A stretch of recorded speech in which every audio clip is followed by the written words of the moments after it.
Of course, we've been in communication with the ATF in this administration and in prior administrations.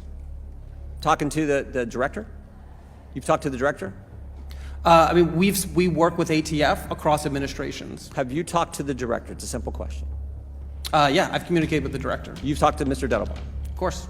Yeah, and well, I find that interesting. I just know, as we're speaking upstairs, the president of the National School Board Association is sitting for a transcribed interview because the same thing happened there. National School Board Association talked with the Biden White House, the Biden Justice Department, the Biden Department of Education, concocted this letter that set in motion this whole attack on parents showing up at school boards. And it looks to me like we have a similar operation going on here, where you guys worked with the ATF to change something that had been the law for 10 years to go after law-abiding Second Amendment Americans. Second Amendment supporting Americans. Mr. Bosco, you invented this stabilizing brace, is that right? That's correct. And you invented it for a Marine buddy, a friend of yours who served our country and was injured? That's correct. And you were told 10 years ago that the stabilizing brace does not convert a pistol into a short-barreled rifle. Is that right? That is correct. I got the letter right here from the ATF, November 26, 2012, right? And then 7 weeks ago, 180-degree change, right? 180-degree change, just the opposite. They now say it is just the opposite of what they told you 10 years ago. Again, I know others have talked about this, but I think it's so clear. 180-degree change. So in 10 years and 2 months, the rule was one way, and you developed a business based on the rule that they told you. Your government told you this was fine, and now they've changed it. That's correct. When did the bill pass that changed the law? There was no bill. No bill. That's the fundamental issue, right? No bill. Mr. Dettelbach, the new director, he never ran for Congress. I don't think he was ever. I don't remember a bill going through Mr. Nadler's committee last Congress that changed the law. I would have known because I'm on that committee, the Judiciary Committee, which has jurisdiction over this stuff. I would have known. I don't remember a bill passing the full Congress. I don't remember a bill in the Senate Judiciary Committee passing or going through the Senate. And I certainly don't remember a bill going to President Biden's desk that he signed in the legislation that changed the rule. But this could potentially impact millions of Americans, law-abiding, Second Amendment supporting Americans. Is that right, Mr. Bosco? That's absolutely correct. How many products have you sold, just your company alone, to Americans?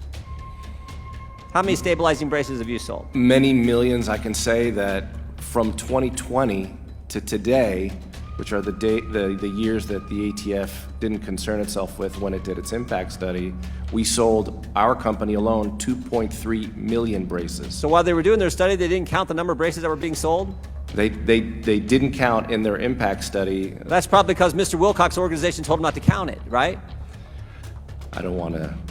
Well, they were talking to him all the time, it sounds like, putting this all together, going after people who support the Second Amendment. How many Americans do you think it's total? So I've heard estimates as many as 40 million Americans could be impacted by this. Correct. Congressional Research Services has said anywhere between 10 and 40 million Americans own stabilizing braces. Unless you remove the brace, lengthen the barrel, turn in or destroy your firearm or register your gun with this government that you know you can trust because Mr. Wilcox has been working with them, you know you can trust. Unless you do those four things, what happens? What are you?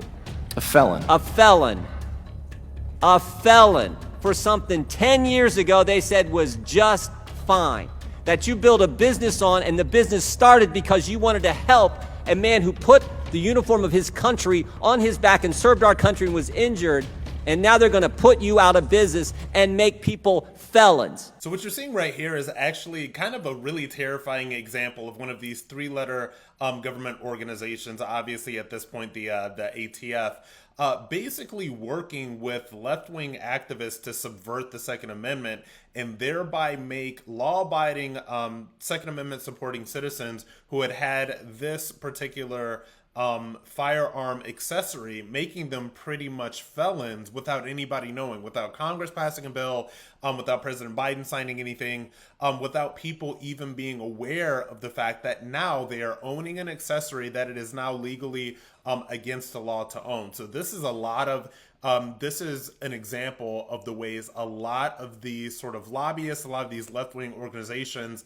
subvert something like the ATF to basically go against law-abiding citizens that believe in the Second Amendment. Like, this stuff is terrifying. And when I watch a clip like this, and obviously, you know, we love Jim Jordan, we love these viral clips, what I want to know is what exactly was done after this? Is there any movement that was made to make this law to make this accessory not illegal anymore? Was anybody held accountable for this? Or is this just yet another thing where we see a congressional hearing about and then nothing ever really happens? Because I don't know about you guys, but I've been seeing a lot of that lately.